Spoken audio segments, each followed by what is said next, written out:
The death penalty is the highest form of punishment, unless, of course, we count Judgment Day. Today, we will show what lies at the foundation of the institution of legitimate killing.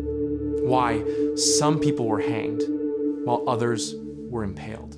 And whether there is a connection between freedom and rivers of blood flowing through city streets. You're watching Histories Omitted, where stories don't just get told, they finally get explained.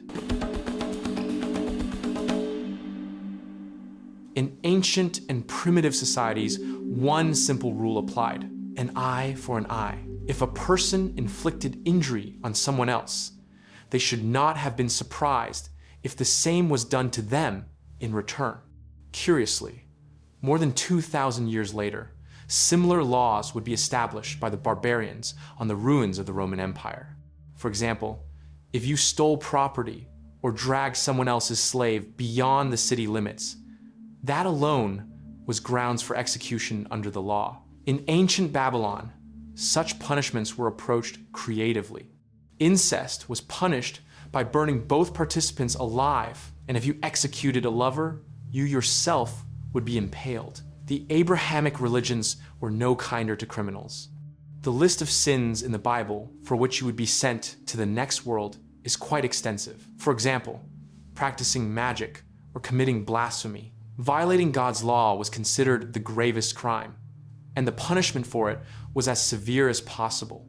Was this the worst punishment? No. A person without roots in those times was already a corpse. Any passerby could kill them without fear of retribution. There was simply no one left to stand up for an exile. They had only two choices: either learn, like some ancient version of Bear Grylls, how to survive alone, surrounded by constant fear and paranoia, or find a suitable cliff and jump.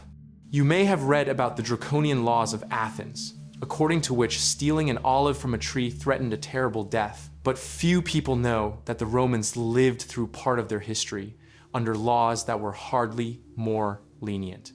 The laws of the 12 Tables established the death penalty for offenses such as publishing insulting songs or disturbing the peace in the city at night. Now you know what to cite the next time your neighbor starts drilling something at night. The Romans invented a form of execution that we all know very well: crucifixion. They became very fond of this method. In addition to Jesus, the Romans executed the participants of Spartacus's rebellion in the same way. But crucifixion was far from the most insane form of punishment inflicted on a human being.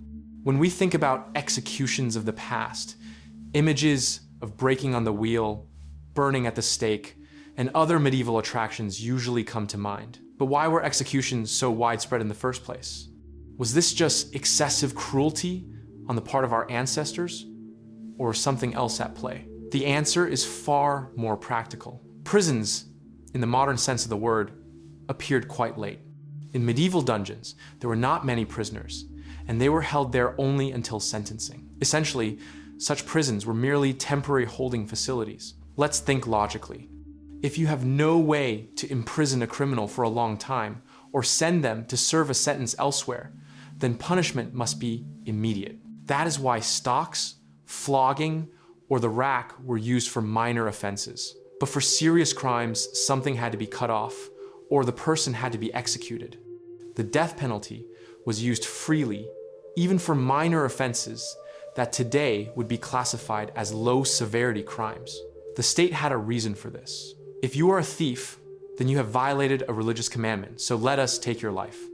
During the reign of King Henry VIII of England, people were executed for a different reason. During his rule, the process of land enclosure was actively underway.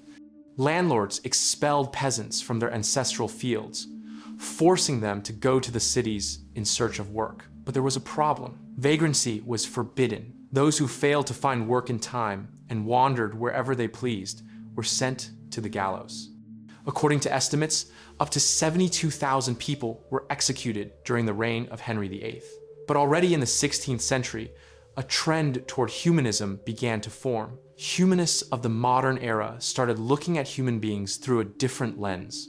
If in the Middle Ages, the death penalty was a kind of atonement for sins committed during one's lifetime, later the approach changed. The value of human life increased, and educated people no longer particularly approved of executions. But that was Europe. In the East, there was a completely different world. If today you look at a map of countries that still apply the death penalty, Asian countries are far ahead of the rest. China, Iran, Saudi Arabia. These states dominate the rankings by number of executions. Why did it turn out this way? In the case of Muslim countries, everything is quite simple. These states use a legal system based on traditional Islamic law, Sharia. Sharia clearly establishes punishment for specific crimes, and deviation is not allowed.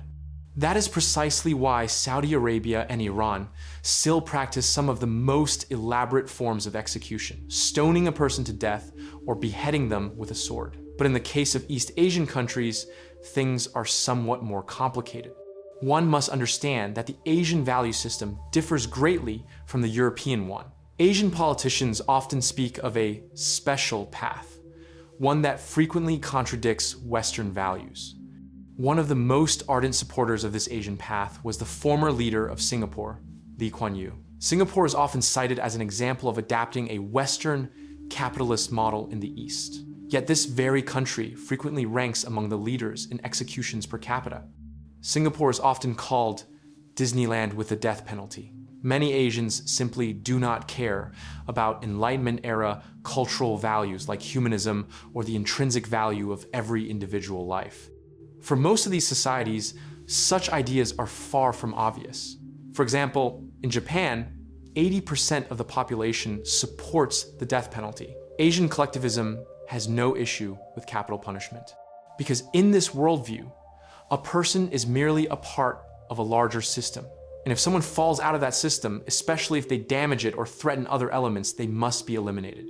In the East, there is no real moral dilemma surrounding the death penalty. But two core functions remain. Execution is still an effective way to punish a criminal. They can no longer harm anyone, and the relatives of victims are likely to be satisfied with a sense of retribution. In addition, in the East, the death penalty is considered a deterrent mechanism. How often have you heard the argument that corrupt officials should simply be shot for taking bribes, so that others would think twice before doing the same? The problem, of course, is that even in the East, corrupt officials get executed and corruption does not disappear. But there's another reason for executions today that is rarely mentioned, and it is a very important one. Execution, preferably a public one, is excellent entertainment for the masses. Think about it. What do basketball games and watching a new video from your favorite blogger late on a Friday night have in common? They entertain us. At least, I do at least one of those regularly. Now imagine how dull human life was in ancient times. Life was filled with exhausting daily routine, and there were very few sources of excitement. And suddenly, something happens in your city, something people have been anticipating for months.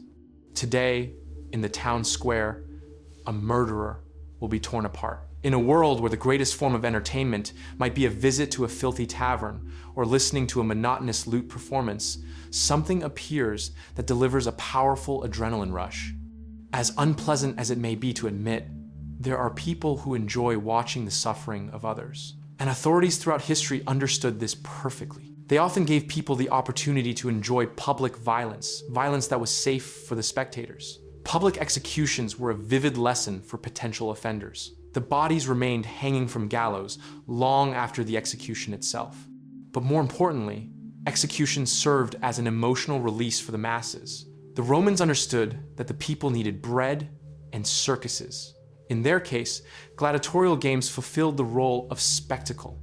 Later, the peasantry banned these killings, but no one was going to ban executions. Scaffolds, platforms, and sturdy ropes with elaborate knots became part of a bloody performance designed to let ordinary people enjoy the show. This approach is perhaps best summarized by a quote from one of the figures of the French Revolution. To restrain the people, a terrifying spectacle is necessary. Even the condemned criminals themselves sometimes felt a certain benefit from the fact that their death was public. It was their final chance to proclaim their innocence or demonstrate defiance towards society. It was also an opportunity, at the very end, to satisfy vanity and win the sympathy of the crowd. As people used to say back then, to die well. For the authorities, this could be dangerous. If the crowd suddenly perceived the executed person as a hero, unrest and riots were almost guaranteed. That is why, to avoid problems, the condemned were often gagged and denied a final word. And of course, no celebration is complete without a host. The executioner was required to possess special skills. His duty was not simply, and not even primarily, to kill the victim, but to do so beautifully, even artistically. The executioner's craft was a highly paid profession. Actors of the axe and the scaffold formed entire dynasties, practicing this dirty but necessary trade for centuries. Charles-Henri Sanson, also known as the Great Sanson, the executioner of the French Revolution, was so famous that the most spectacular performances fell to him, including the executions of monarchs and revolutionary leaders. As crude as it may sound, executions in public squares were deeply enjoyed by the people. And among all countries, one of the most popular forms of entertainment became the British gallows. As I already mentioned, in the 18th century European countries, under the pressure of humanist ideas, began abandoning the death penalty one after another. During a 3-year period, only 46 people were executed. But in the citadel of European democracy and parliamentarianism, Great Britain, very different processes were unfolding. In 1785 alone, 97 people were sent to the gallows in London and its surrounding areas.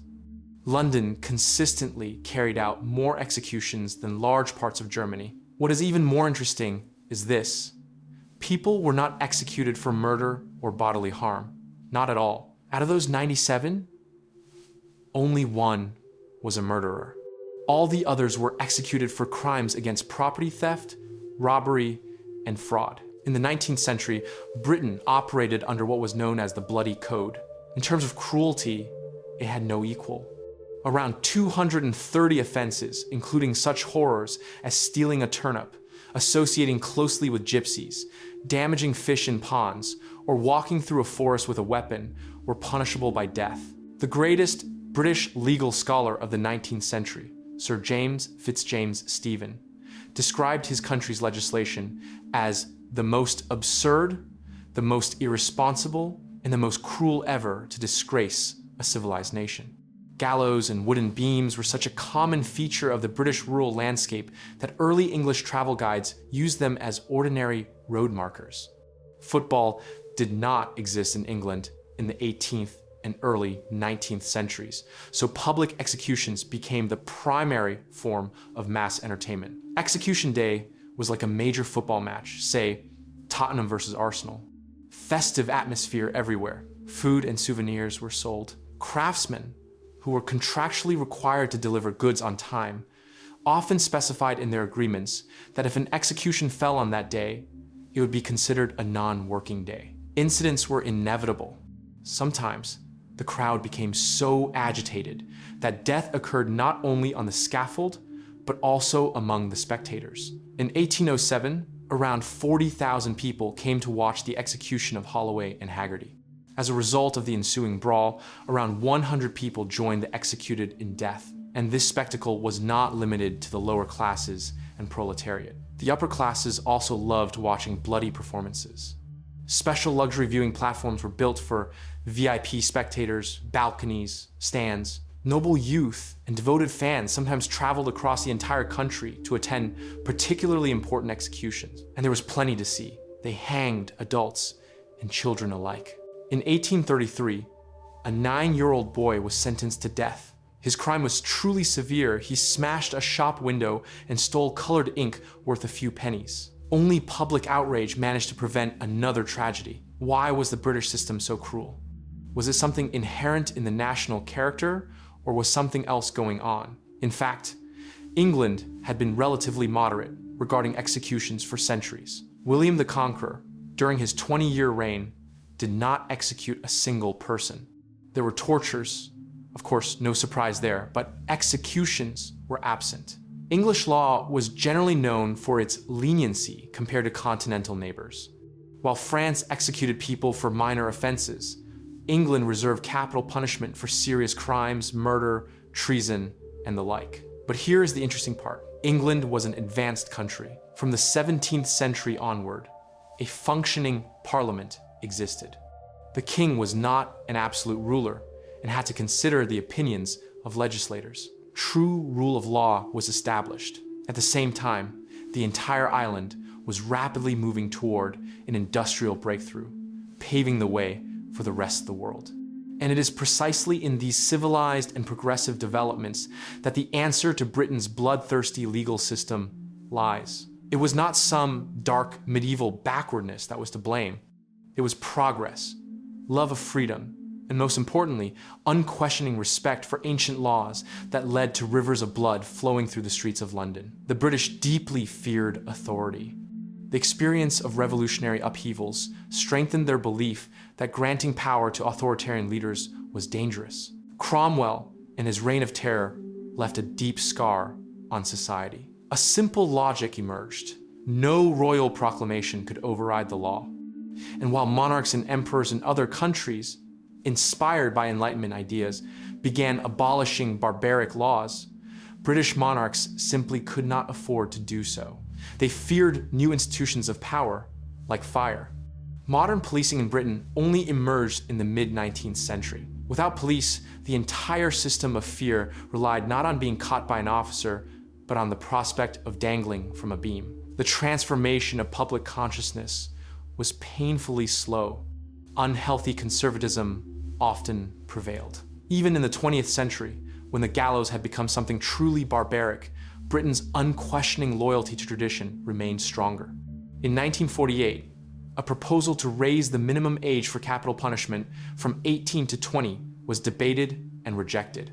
As Arthur Koestler wrote, under British law, a person under 21 was considered too young to sign a contract or write a will, yet old enough to be sent to the gallows without a will.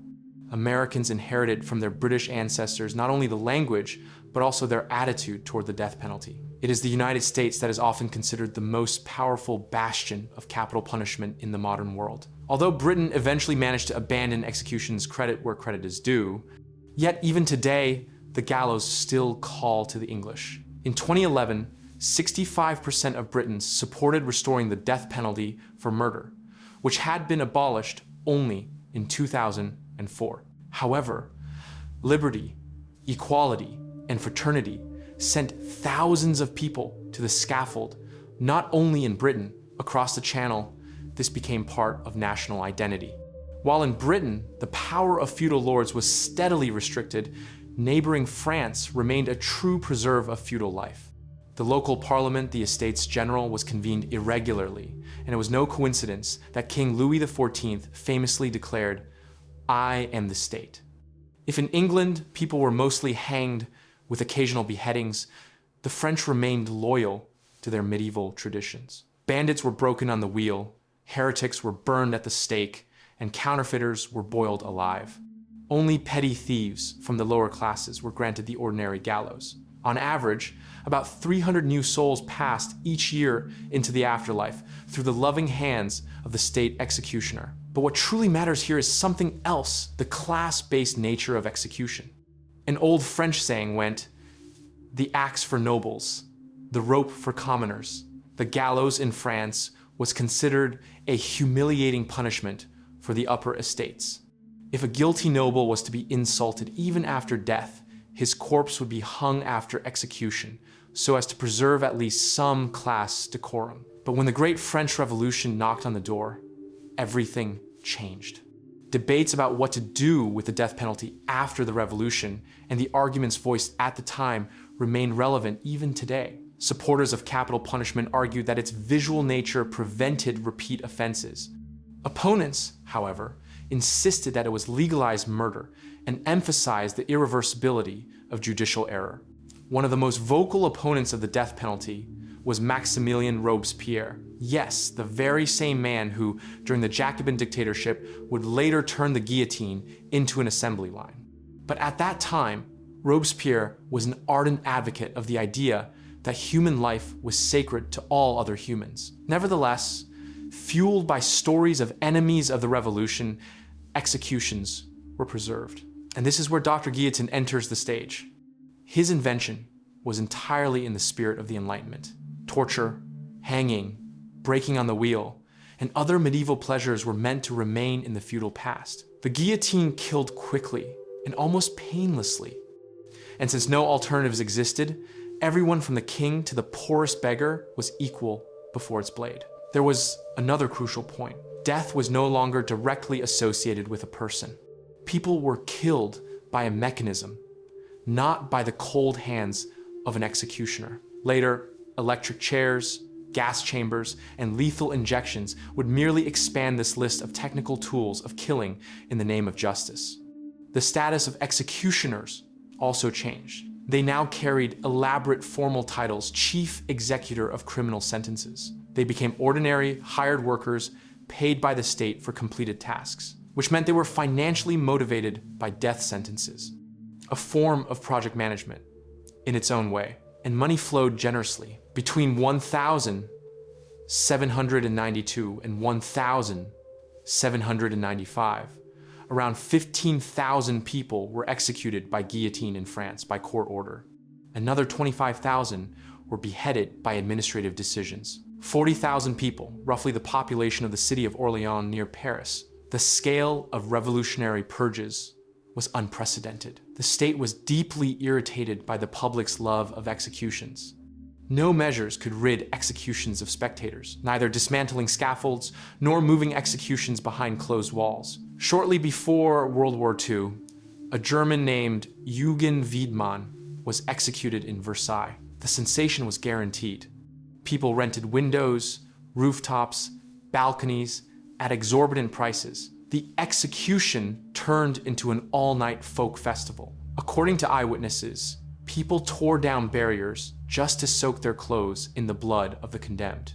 We are talking about the mid-20th century and one of the most enlightened countries in Europe. Yet the guillotine was popular not only in France. In a strange twist of history, it was adopted by France's fiercest enemies, the Germans.